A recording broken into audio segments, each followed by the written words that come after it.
On se retrouve aujourd'hui dans le livre des juges, toujours, au chapitre 9.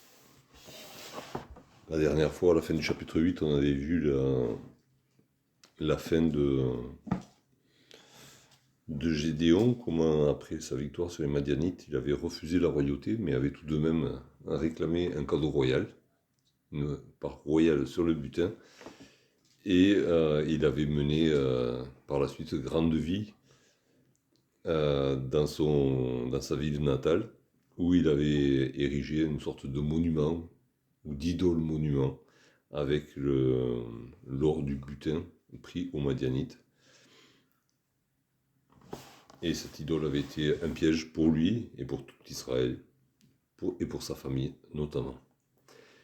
Et on reprend la lecture donc au chapitre 9, à partir du verset 1er. On va aller jusqu'au verset 21. Abimelech, fils de Jérubal, se rendit à Sichem vers les frères de sa mère. Et voici comment il leur parla, ainsi qu'à toute la famille de la maison du père de sa mère. Dites, je vous prie, aux oreilles de tous les habitants de Sichem, vaut-il mieux pour vous que 70 hommes, tous fils de Jérubal, dominent sur vous, ou qu'un seul homme domine sur vous? Et souvenez-vous que je suis votre os et votre chair.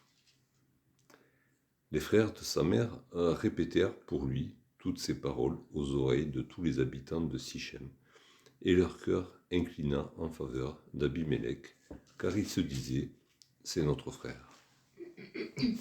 Ils lui donnèrent 70 cycles d'argent qu'ils enlevèrent de la maison de Baal-Bérith. Abimelech s'en servit pour acheter des misérables et des turbulents qui allèrent après lui.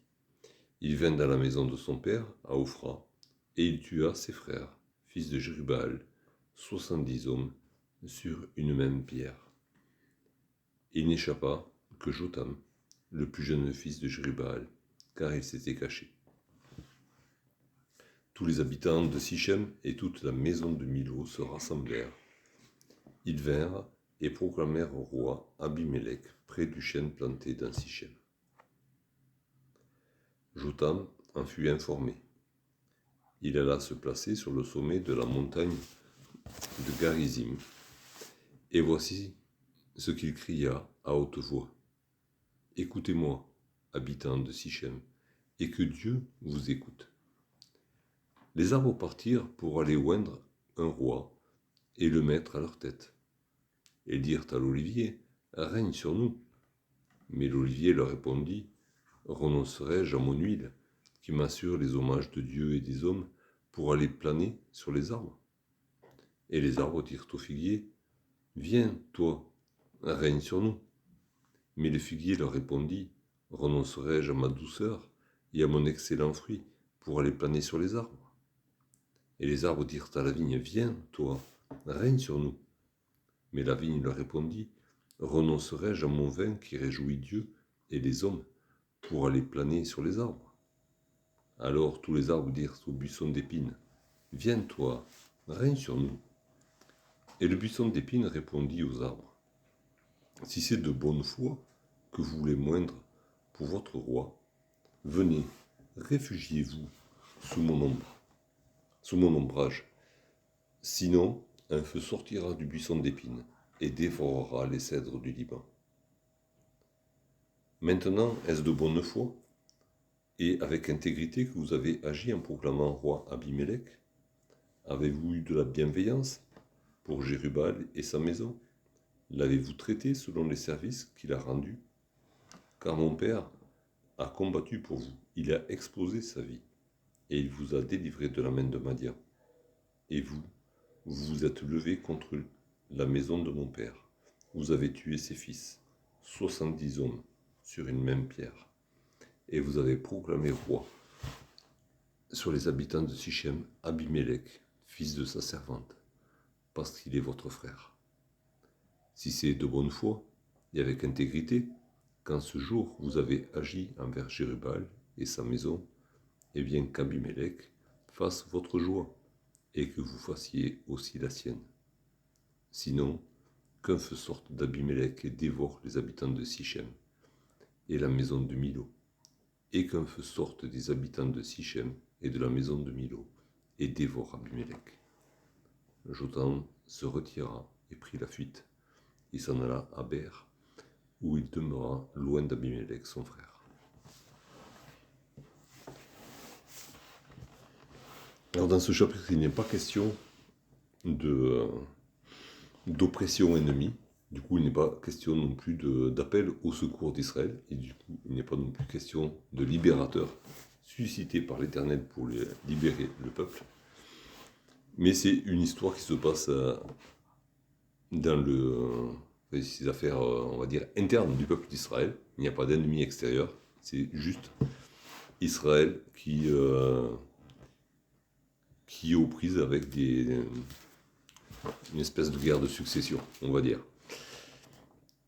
Par contre, le refrain de l'idolâtrie, on l'avait vu la semaine dernière, il n'est pas repris comme dans les autres chapitres, mais voilà, l'idole qu'avait fait Gédéon a été une occasion de chute pour Israël, et Israël s'est détourné de l'Éternel et a choisi de suivre à nouveau la divinité Baal, hein, sous un nom dérivé de Baal, mais voilà. On retrouve l'idolâtrie en Israël. Et donc, un des fils de Gédéon, qui ici est tout le long nommé Jérubal, quand même. Dans les chapitres précédents, c'était une fois Gédéon, une fois Jérubal. Et là, c'est Jérubal tout le temps, un souvenir de la prise de position de Gédéon pour Dieu, contre Baal. Et du coup, c'était devenu, on va dire, son nom de guerre et son nom de règne. Hein. On ne parle plus de Gédéon, on ne parle plus que de Jérubal, celui qui a pris position contre Baal pour l'Éternel. Et donc, un de ses fils, et on apprend plus loin que c'est un fils d'une servante de Gédéon, et non pas une épouse officielle, donc une concubine, ou voilà, une relation d'un temps. Ce fils-là, Abimelech, se met en mouvement. Et rien que son nom, déjà, ça nous rappelle un petit peu l'ambivalence de la position de Gédéon dans le chapitre 8. Abimelech, ça veut dire « mon père est roi ». C'est une des traductions possibles d'Abimelech. Mon père est roi. Quelle idée d'aller appeler son fils comme ça, alors qu'on a renoncé à la royauté un petit peu avant. On se demande où il avait la tête, Gédéon.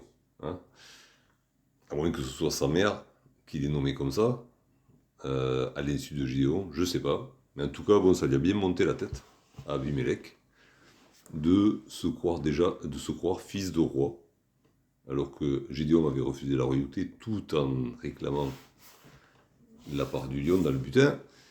Mais voilà. À l'insu de Gédéon, à l'insu de son plein gré, oui. Ouais, peut-être bien, on ne sait pas. Mais toujours, ça, on n'a aucune précision là-dessus, on peut faire que des suppositions. Toujours est-il que voilà, nommé comme ça, le garçon, forcément, ça lui monte rapidement à la tête. Et dès que Gédéon n'est plus là, il se dit pourquoi pas moi. Et donc il se rend auprès de la famille de sa mère. Il rassemble toute la tribu, hein, puisqu'il est question de toute la maison du père de sa mère. Et il leur demande d'intervenir en sa faveur auprès des habitants de Sichem, d'où est originaire sa mère. Et il essaye de manipuler donc la population de Sichem en leur en agitant des épouvantails. Hein. Vaut-il mieux que ce soit 70 hommes qui dominent sur vous ou un seul? Alors 70 hommes, c'est les 70 fils, on va dire, légitimes de Gédéon. Et du coup, il fait planer la peur de l'insécurité. Hein, la peur de l'insécurité, parce que s'il y en a 70, ben forcément, alors qu'officiellement, il n'y a pas de roi. Hein. Gédéon n'était pas roi, mais 70 fils de Gédéon pourrait revendiquer la royauté. Et du coup, il pourrait y avoir une guerre de succession avec tout ce que ça amène de désastre. Ou alors ils se mettent tous d'accord pour serrer la vis sur le peuple. Et là, c'est les impôts qui vont monter. Ou, ou alors c'est la panique à bord. Il n'y a personne qui prend la relève après le décès de Gédéon. Et à ce moment-là, c'est l'insécurité qui va régner. Il n'y aura plus personne pour conduire le peuple. Et du coup, les ennemis vont revenir. Et puis voilà. Donc il agite un petit peu tous ces épouvantails. Du moins, il les fait agiter par la famille de sa mère. Hein. Lui, il se mouille pas trop, il fait travailler les autres. Un gros manipulateur. Et tu leur dis finalement, plutôt que de se demander ce qu'on va faire les 70, choisissez moi, puisque j'ai mes racines à Sichem. Et du coup, là, il leur fait une offre, vous serez favorisés en quelque sorte, hein, puisque si vous me choisissez, voilà, on est liés par le sang, et du coup, je saurai m'en souvenir. Donc, il y a cette proposition qui est là, alléchante pour les gens de Sichem, et les gens de Sichem tombent dans le panneau. Hein, ils acceptent la proposition malhonnête d'Abimelech,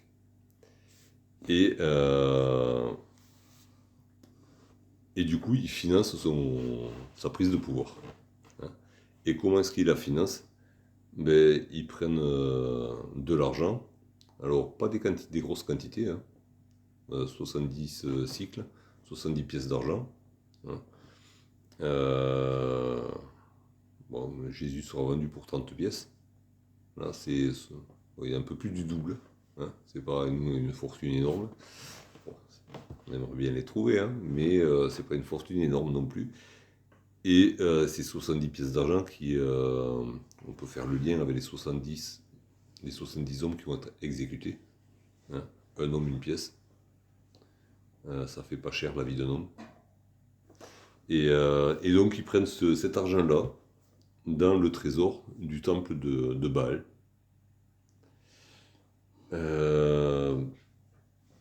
C'est alors toute ressemblance avec une religion ayant existé ou existant encore n'est que pure coïncidence. Hein, on ne va pas rentrer là-dedans, mais l'argent des idoles sert à faire de la politique, entre autres, et à acheter le pouvoir, à manipuler les populations aussi. On n'a rien inventé aujourd'hui, ça existait déjà à l'époque.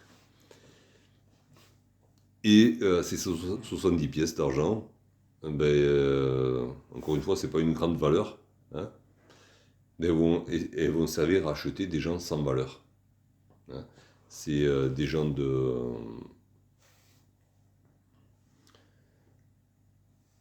des misérables, il est dit. Dans notre traduction, c'est des vauriens. Hein, donc des vauriens qui ne valent rien. Hein, c'est bon mot. Du point de vue moral. Hein. Après, il n'est pas une question de donner une valeur à la vie humaine, mais du point de vue moral, ils n'ont aucune valeur. Des turbulents, on pourrait dire des téméraires, des folâtres, hein, des gens qui se laissent emporter facilement, qui n'ont pas trop de jugeote, exactement ce qu'il faut à Abimelech, hein, pour avoir une troupe à sa solde, qui vont le suivre dans son délire, quoi. Et qui vont le suivre jusqu'à dans la ville natale de Gédéon. Ils vont aller dans la maison de Gédéon. Et là, ils vont attraper les... Alors, il est toujours dit 70, sauf que... Alors, c'était 69, en fait, certainement. Mais... ou alors, c'est qu'il avait eu 71 fils, on ne sait pas, mais à un moment donné, il y en a un qui échappe quand même. Donc, à ce niveau-là, oui, c'est sûr que... c'est un massacre, tout de même. Et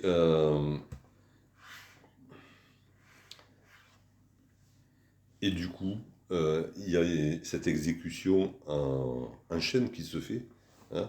Ils les ont attrapés et ils les exécutent un par un sur la même pierre. C'est une sorte de sacrifice. Il y a un rituel de sacrifice qui est là. Et qui, pour introniser Abimelech. C'est quand même quelque chose d'affreux. Un sacrifice, 70 sacrifices humains pour introniser Abimelech. Et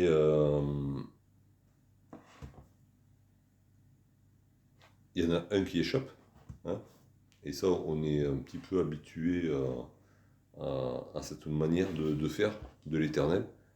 Il se garde toujours un petit reste. Et là, c'est vraiment un tout petit reste, hein, un 70e de la famille de Gédéon qui subsiste. Hein. Et Jotam, son nom signifie l'Éternel est parfait. Et l'Éternel est parfait dans tout ce qu'il fait. Alors, oui, le crime n'est pas puni immédiatement, il le sera plus tard, mais l'Éternel est parfait, il préserve un fils de Gédéon pour dénoncer déjà le crime et pour montrer à Abimelech que de toute manière, il ne maîtrisera jamais rien complètement. En même temps, ça nous rappelle ce qui a été écrit un peu plus haut au chapitre 8, quand il a fait cette idole, ce monument, on va dire à sa propre gloire peut-être. Ça a été un piège pour Gédéon et pour sa maison. Et du coup, tout ce qu'il a pu construire, ça a été construit sur quelque chose de piégeux. Et sa maison s'écroule. Il n'est pas plutôt mort que tout ce qu'il avait construit s'écroule.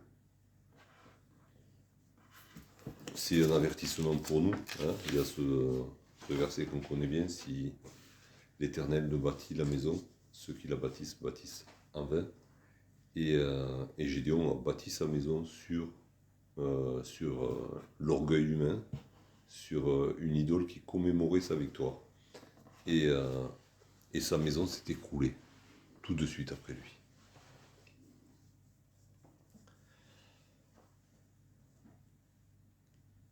Et une fois la famille de Gédéon décimée, les habitants de Sichem, accompagnés de la maison de Milo, donc c'était une localité proche de Sichem, hein, ils se rassemblent à Sichem et ils proclament officiellement Abimelech roi. Alors près du chêne planté dans Sichem, encore une fois, on retrouvera ces arbres tout au long du livre des rois et des chroniques. Hein, quand voilà, parce que c'est là, sous les grands arbres, qu'avaient lieu les cultes païens. Et donc Abimelech choisit directement son camp. Il est couronné sous un arbre, symbole de l'idolâtrie. Jotam, qui s'était caché, en est informé. Et du coup, il va délivrer un message. Alors, il n'est pas dit que Dieu lui a dit quoi que ce soit, que Dieu lui a donné pour mission d'aller dénoncer ce crime et cette royauté qu'Abimelech ne méritait pas et que Dieu n'approuvait pas. Toujours est-il que c'est quand même, il énonce là une prophétie qui se réalisera plus tard. Et donc quand une prophétie se réalise, généralement, on ne peut pas mettre en doute que ce soit l'Éternel lui-même qui l'ait inspiré. Même si c'est pas dit. Et donc Jotam s'en va grimper sur la montagne de Garizim, qui est à côté de Sichem. Et la montagne de Garizim fait face à la montagne de Herbal. Et quand Josué avait conduit le peuple dans la terre promise, selon le commandement de l'Éternel, il avait placé 6 tribus sur le mont Garizim et 6 sur le mont Herbal. Ebal. Et celle qui était sur le mont Garizim énonçait les bénédictions, celle qui était sur le mont Ebal prononçait les malédictions énoncées par Dieu lui-même. Et c'est à Sichem même que Josué avait renouvelé l'alliance entre Israël et l'Éternel. Et Jotam grimpe sur le mont Garizim, le mont des bénédictions. En même temps, il ne peut pas être sur les deux montagnes à la fois, dire les bénédictions et les malédictions, mais du coup, alors est-ce qu'il a choisi, est-ce que c'est Dieu qui l'a envoyé sur le mont Garizim plutôt que le mont Ebal? On ne sait pas. Toujours est-il qu'il énonce sa fable, sa parabole, depuis le mont Garizim, le mont des bénédictions. Et même si c'est pour reprendre ses frères israélites, c'est quand même depuis le monde des bénédictions. Et ça peut nous donner à réfléchir aussi. On peut avoir à reprendre des frères et sœurs dans la foi.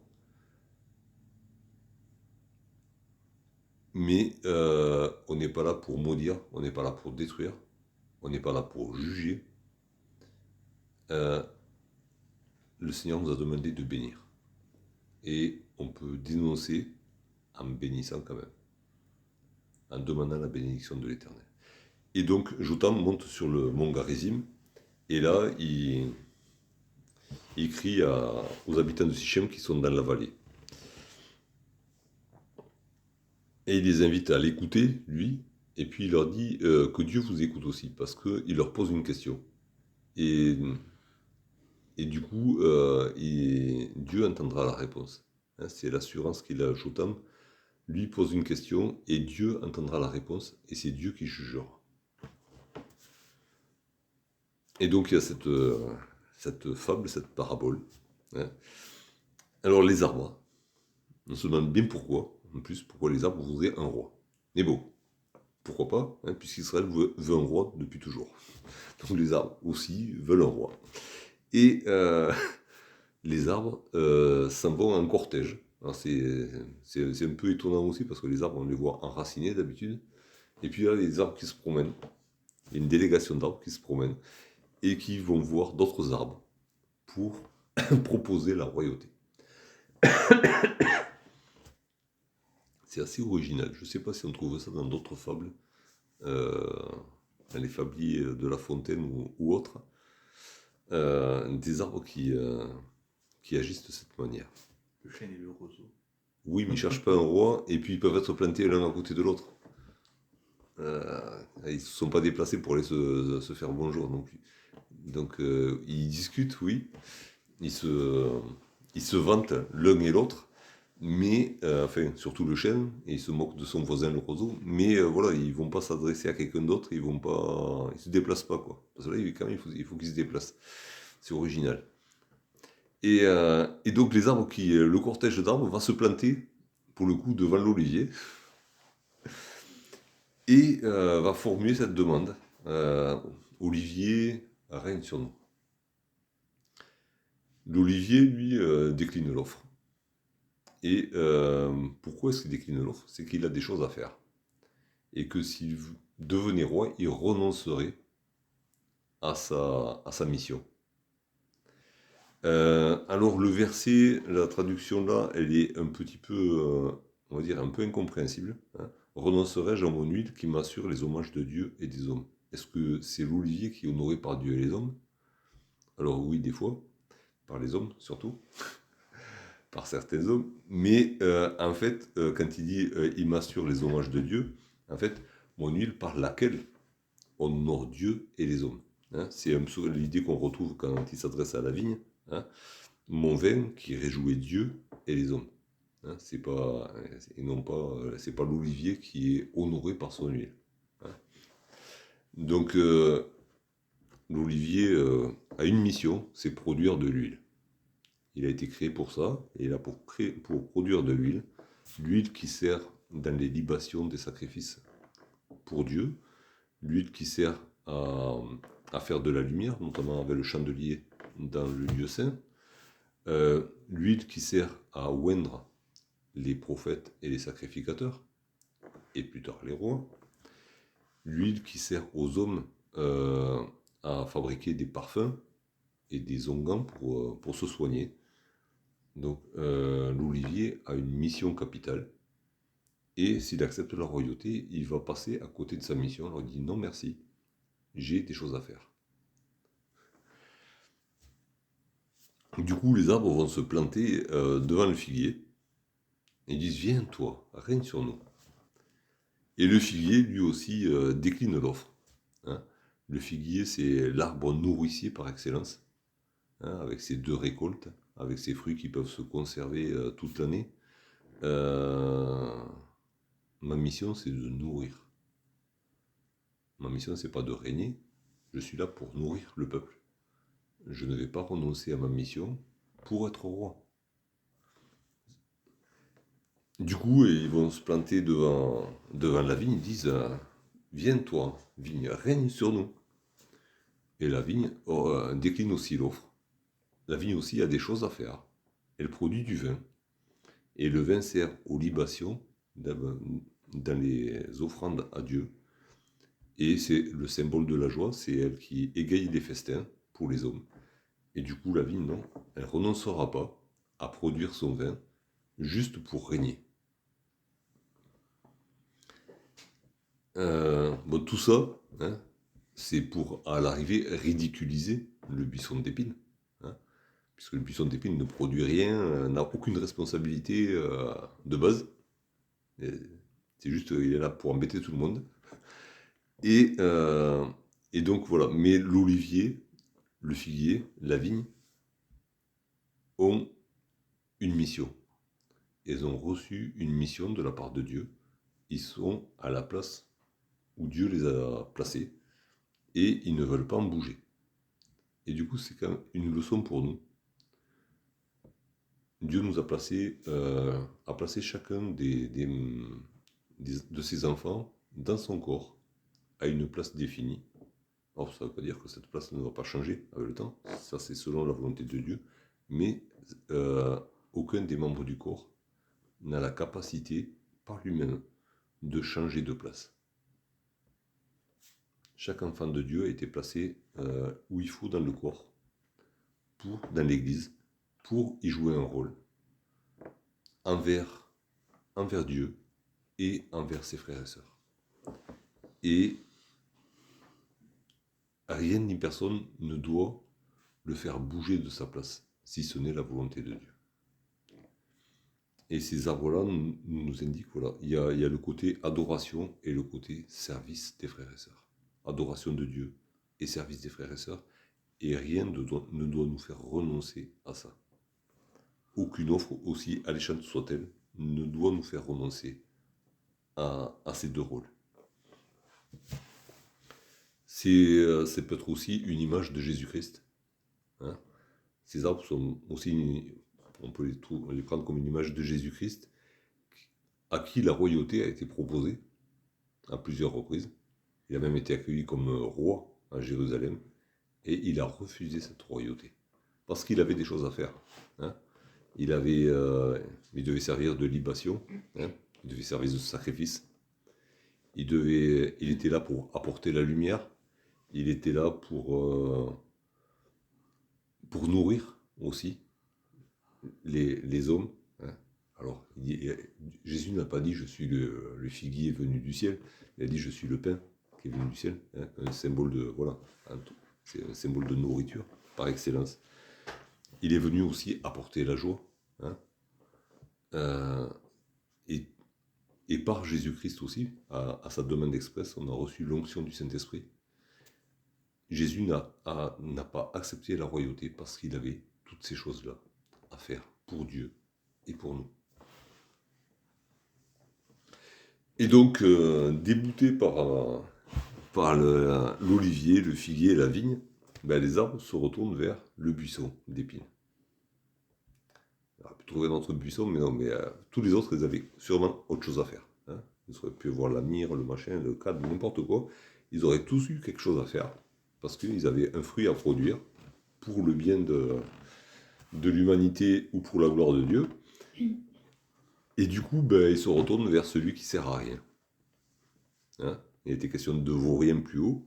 Abimelech achetait des vauriens, mais en fait, il achetait des vauriens parce que lui-même est un vaurien. Et il se retourne vers le buisson d'épines, qui est là que pour embêter les gens, qui pousse là où qui gêne partout où il se trouve, qui fait mal, qui déchire. Il se tourne vers lui et lui propose la royauté. le buisson d'épines, il n'a rien d'autre à faire que d'accepter. Hein. De cette manière, voilà, c'est le rebut de la végétation, on va dire. Donc il avait rien à perdre, tout à gagner, et surtout il avait aucune utilité. Donc il avait aucune mission à abandonner, puisqu'il servait à rien. En gros. À part à faire du feu. Voilà, mais bon, généralement dans la Bible, ce qui sert à faire du feu, c'est ce qui vaut rien.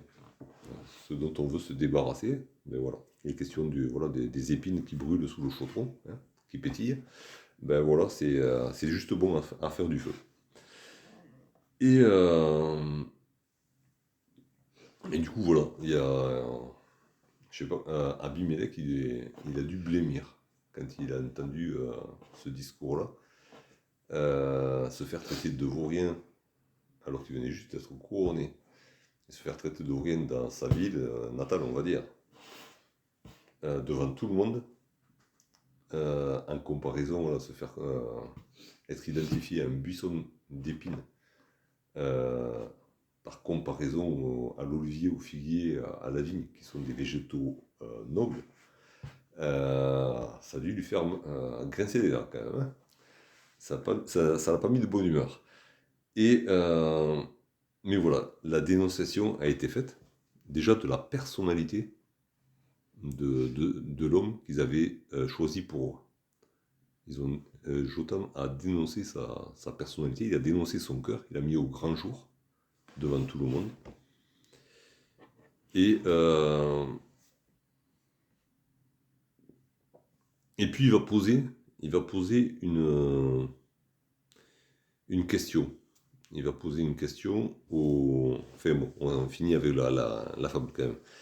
Parce que le buisson d'épines, il accepte de grand cœur, hein, il accepte les hommages des autres arbres. Et il leur dit, voilà, si vraiment vous me proposez la royauté de bon cœur, mais venez donc, je serai votre roi. Venez vous réfugier à mon ombrage. Alors l'ombrage, c'est une image de la protection, mais l'ombre d'un buisson d'épines, essayez de vous mettre à l'ombre d'un buisson d'épines, il y en a que, il n'y a même pas une feuille, quoi, il n'y a que des épines, quoi. L'ombre, elle n'est pas très rafraîchissante, hein. Quand le soleil cogne, allez vous mettre à l'ombre d'un buisson d'épines, déjà pour vous glisser dessous, vous allez vous faire mal, mais en plus, le soleil passe à travers, hein, direct. Donc là, il y a vraiment, Jotham dénonce la suffisance, hein, d'Abimelech, qui se prend vraiment pour ce qu'il n'est pas. Hein. C'est pas parce que son nom signifie je suis fils de roi qu'il a les épaules, la carrure et le charisme pour diriger le peuple et que le peuple puisse se réfugier auprès de lui. Hein. Voilà. Il dénonce sa suffisance. Et tout de suite après, le buisson dit voilà, venez vous réfugier à mon ombrage, sinon, et c'est déjà la menace, un feu sortira du buisson d'épines et dévorera les cèdres du Liban. Et là, il y a toute la violence dont est capable Abimelech et dont il a fait preuve par rapport à ses demi-frères. Et puis aussi son orgueil, lui qui aura des pâquerettes, il se targue de faire tomber les cèdres du Liban. Alors c'est vrai qu'un feu de broussailles, il peut mettre le feu à toute la forêt, mais quand même, de là à faire tomber les cèdres du Liban, ils sont pas à côté non plus. Hein. Ils ont beau être dans le nord d'Israël, là, à Sichem, de là à mettre le feu au Liban, il y a du chemin. Mais voilà, il y a Abimelech, après sa prise de pouvoir, il est enflé d'orgueil au possible. Et il se voit aussi grand que les cèdres du Liban, alors qu'il est un petit buisson d'épines. Et du coup, Jotham pose la question aux habitants de Sichem, cette question pour laquelle il avait réclamé leur attention et dont la réponse sera entendue par Dieu. Et il leur dit, voilà, qu'est-ce qui a motivé votre choix? En gros, ce qu'il leur dit, ça signifie ça. qu'est-ce qui a motivé votre choix? Est-ce que c'est un choix qui a été motivé par l'honnêteté et la droiture de cœur? Alors, et est-ce que votre choix a été motivé aussi par le souvenir que vous gardez de la délivrance que Dieu a opérée par la main de Gédéon? C'est tout ce qu'il leur met devant les yeux. Est-ce que c'est vraiment à cause de ça que vous avez choisi Abimelech? Bon, Jotham connaît la réponse, hein. On connaît tous la réponse. Mais il leur pose quand même la question. Est-ce que c'est vraiment comme ça? Bon, du coup, c'est une dénonciation de leur duplicité, de leur hypocrisie, de l'oubli, hein, de l'oubli de Dieu et de ce que Gédéon avait fait pour eux. Mais du coup, voilà, il leur pose quand même la question. Il les met en face de ce qu'ils sont. Hein. Ils sont malhonnêtes, ils ont agi par trahison, hein, par traîtrise, et par, on va dire, ils n'ont pas été reconnaissants pour ce que Gédéon a fait, et du coup, ils ont laissé massacrer sa famille. C'est vraiment le degré le plus... je ne sais pas si on peut pousser plus loin dans le... Ah, le mot m'échappe. Le fait de ne pas être reconnaissant, s'il vous plaît. L'ingratitude. Voilà, merci. J'ai le cerveau qui patine ce soir. Et pousser l'ingratitude... Est-ce que Gédéon avait exposé sa vie? C'est ce que dit Jotham. Il a exposé sa vie pour le peuple. Alors, à la demande de Dieu et avec la protection de Dieu, tout de même, mais il a mis sa vie en première ligne. Et vous, vous mettez un comble à l'ingratitude en faisant massacrer sa famille. Lui qui vous a protégé, vous ne protégez pas sa famille. Donc, la question est dénonciatrice de l'attitude des habitants de Sichem. Et il explique, mon père a exposé sa vie, il vous a délivré. Et vous, qu'est-ce que vous avez fait? Vous l'avez trahi. Et vous avez fait massacrer tous ses enfants.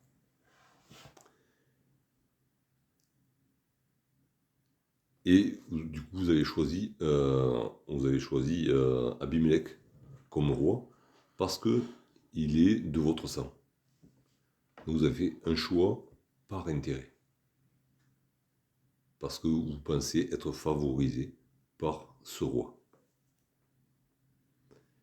Et du coup, étant sur la montagne des bénédictions, il prononce d'abord une bénédiction. Il dit si, mais bon, on connaît la valeur de ceci, hein, mais si c'est avec droiture de cœur que vous avez choisi Abimelech, alors que Dieu vous bénisse. Que vous soyez une bénédiction pour Abimelech et qu'Abimelech soit une bénédiction pour vous. Par contre, si c'est le contraire, que vous soyez une malédiction pour Abimelech et qu'Abimelech soit une malédiction pour vous. Jotham ne dénonce l'état d'esprit des gens de Sichem, dénonce le cœur d'Abimelech, mais ne porte pas de jugement. Il laisse les choses entre les mains de Dieu, la bénédiction comme la malédiction. Il aurait pu se contenter de la malédiction et il n'aurait pas eu tort. Mais il a choisi cette voie-là, équilibrée. Je dénonce le péché, mais je laisse le jugement à Dieu. Et puis après, ça va bien vite, parce que tout ce qu'il a dit, ça ne plaît ni à Abimelech, ni aux habitants de Sichem, et il va se cacher loin de Sichem.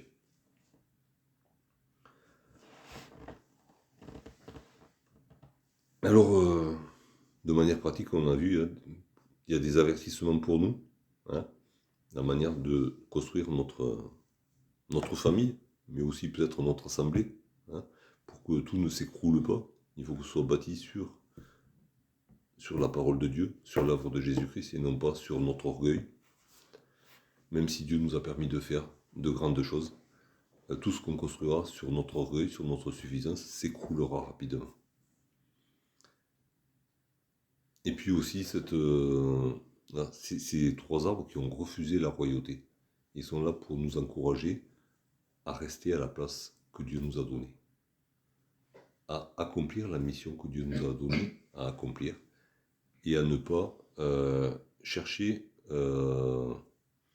quelque chose de plus, quelque chose de plus grand, mais à rester humblement à notre place et à produire ce que le Seigneur nous a demandé de produire. Travailler à sa gloire, lui rendre hommage et travailler au bien-être de nos frères et sœurs. Et puis il y a cette attitude de Jotham qui dénonce le péché, mais depuis la montagne de la bénédiction, et qui ne juge pas. C'est pas lui qui va venger ses frères, c'est Dieu qui va le faire. Il laisse le jugement entre les mains de Dieu. Alors, malgré le fait que ce soit une période bien sombre de l'histoire d'Israël, on trouve des leçons pour nous. Et là, c'est d'autant plus sombre que il n'y a même pas besoin d'ennemis pour ramener le malheur dans le peuple d'Israël. Ils sont devenus assez idolâtres pour se faire du mal eux-mêmes. C'est triste, mais c'est quelque chose que l'apôtre Paul, un avertissement que l'apôtre Paul donne aussi, de ne pas nous dévorer mutuellement, mais plutôt de nous aimer, de nous soutenir mutuellement. Et c'est un travers dans lequel on peut tomber aussi, comme ils sont tombés Abimelech et les habitants de Sichem. Et d'autres qui tomberont plus tard dans le livre des Juges aussi. Pour la plus grande tristesse de Dieu et du peuple de Dieu.